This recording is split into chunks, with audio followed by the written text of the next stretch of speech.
OK. Fait qu'on va regarder les variables qu'on a ici. On peut voir qu'on a deux variables, puis que la première, ça va être un char, puis la deuxième, ça va être une structure. Fait que quand on va appeler notre fonction lire fichier, on va s'assurer que la première, un terme, c'est passer on va passer à la fonction. Euh, ouais, parce que, ouais. Faut s'assurer que ce qu'on passe en premier argument, c'est bien une chaîne de caractères. Sinon, il va retourner en erreur, va faire moi je m'attendais à avoir une chaîne de caractères, mais toi tu m'envoies, je sais pas, un int. Là, ça marchera pas. Le deuxième, il s'attend à avoir une structure. Fait que important d'envoyer une structure. Je sais que dans le formatif, ils font souvent ça parce que euh, ici, dans leur fonction, ils appellent. Ouais, parce que là, j'ai tout enlevé, mais je vais juste faire un CTRL-Z. Ok. Fait que dans chercher nom, ils appellent souvent d'autres fonctions comme chercher nom tableau ou afficher message, tous ces trucs-là.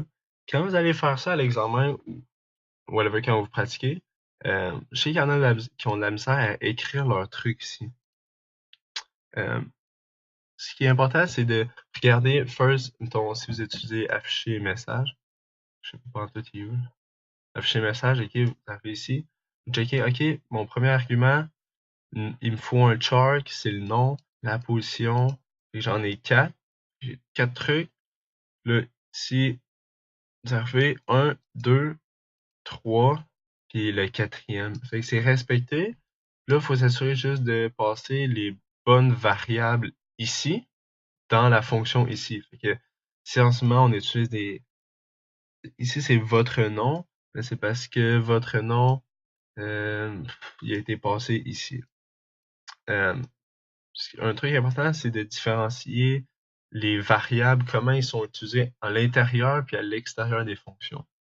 Comme ici, on passe votre nom ici. Fait que, mettons, ça serait Marc. Ici, ça va être Marc, on va passer en argument. Quand on va arriver dans la fonction, lui, il va faire, OK, mon nom, c'est ça ou celui-là? Non, c'est ça. Il va dire, OK, Marc. Fait que quand on va l'utiliser dans la fonction ici, quand on va dire, quand on va vouloir écrire Marc, ça va être nom qu'on va écrire et non, ben en tout cas, et pas, là, pas votre nom. Votre nom, il est seulement dans la fonction ici. On la passe dans, on la passe en argument à la fonction ici. La fonction ici, elle reçoit marque, puis elle la stocke dans cette variable. Je passais pas plus de temps sur ça, mais je sais qu'il y en a qui bug beaucoup sur ça, puis c'est quand même important. Je pourrais peut-être en parler un peu plus aussi dans une autre vidéo là, si j'ai des bons commentaires, whatever. Ouais, tout ça pour en revenir à ici. Quand on va appeler la fonction, ouais, exact. Fait qu'on appelle les. Là, s'assurer de passer les bons arguments. Puis de, comme ici, ça pourrait être stocké dans un char, whatever, qui est égal à ça. On va passer ASD.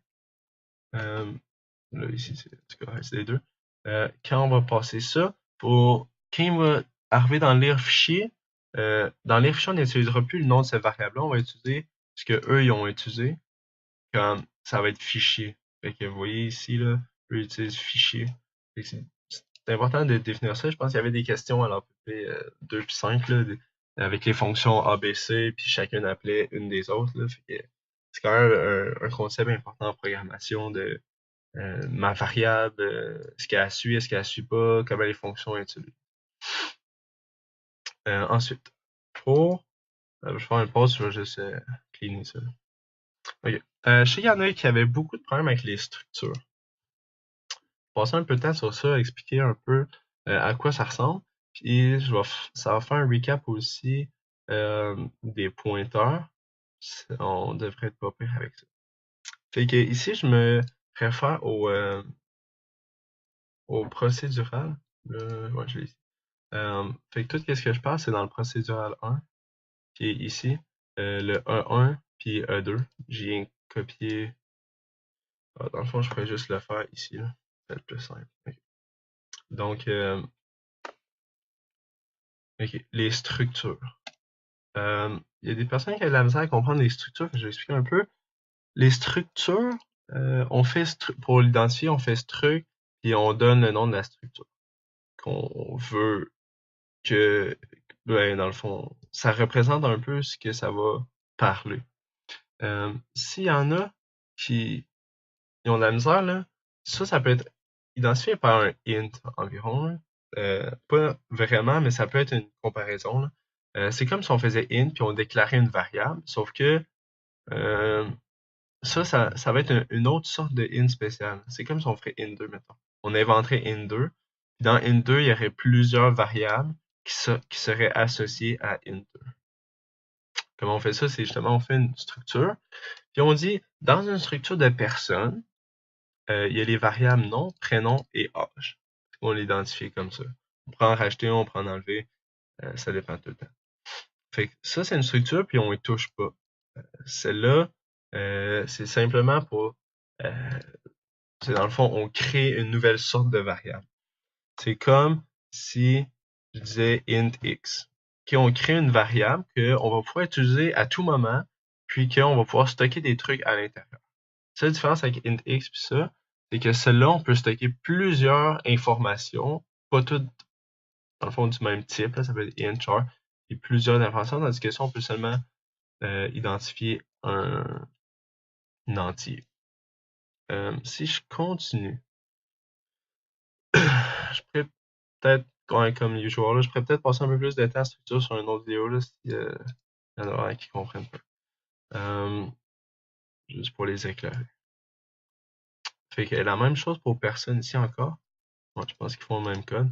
Fait que pour le E1, je me suis fait parler. Ben, est-ce qu'il y a un gars qui a posé une question? Pourquoi on met des points? Puis pourquoi on met des flèches ici? La différence entre les deux, puis ce qu'ils font quand utiliser un des deux. Tout vient du fait de quand on va caller une fonction, l'argument dans lequel on va se faire, l'argument qu'on va passer, quand ça va être une structure, c'est là qu'on va utiliser des points ou des flèches. Puis, ce qui différencie point ou flèche, c'est la variable qu'on a créée qu'on va passer. Là, ici, je ne l'ai pas écrit. Il y a une structure personne-personne ici. Ici, structure personne, ici c'est P. Fait que là, on crée une variable de la variable structure personne. Fait que P est maintenant... comment expliquer ça? Je vais aller avec un...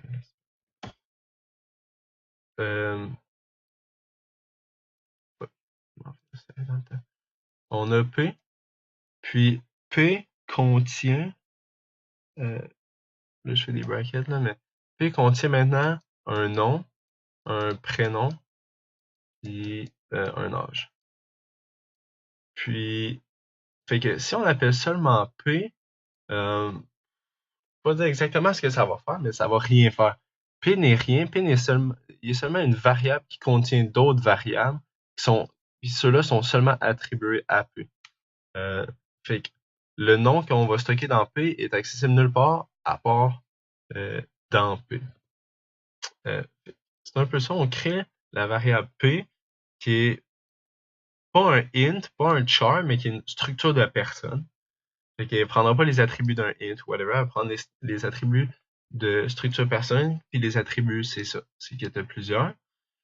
Puis, on va les stocker quand on veut accéder aux variables dans la structure.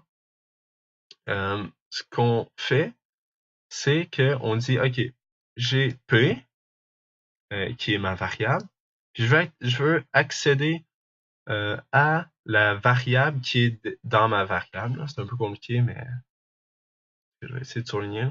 Fait qu'on a la variable P, puis on a une variable dans la variable P qui est le nom. Fait qu'on dit, OK, j'ai P, puis pour dire au compilateur, je vais accéder à la variable dans la variable, on met un point. Ici, on met un point. Yes. Là, ça va couper.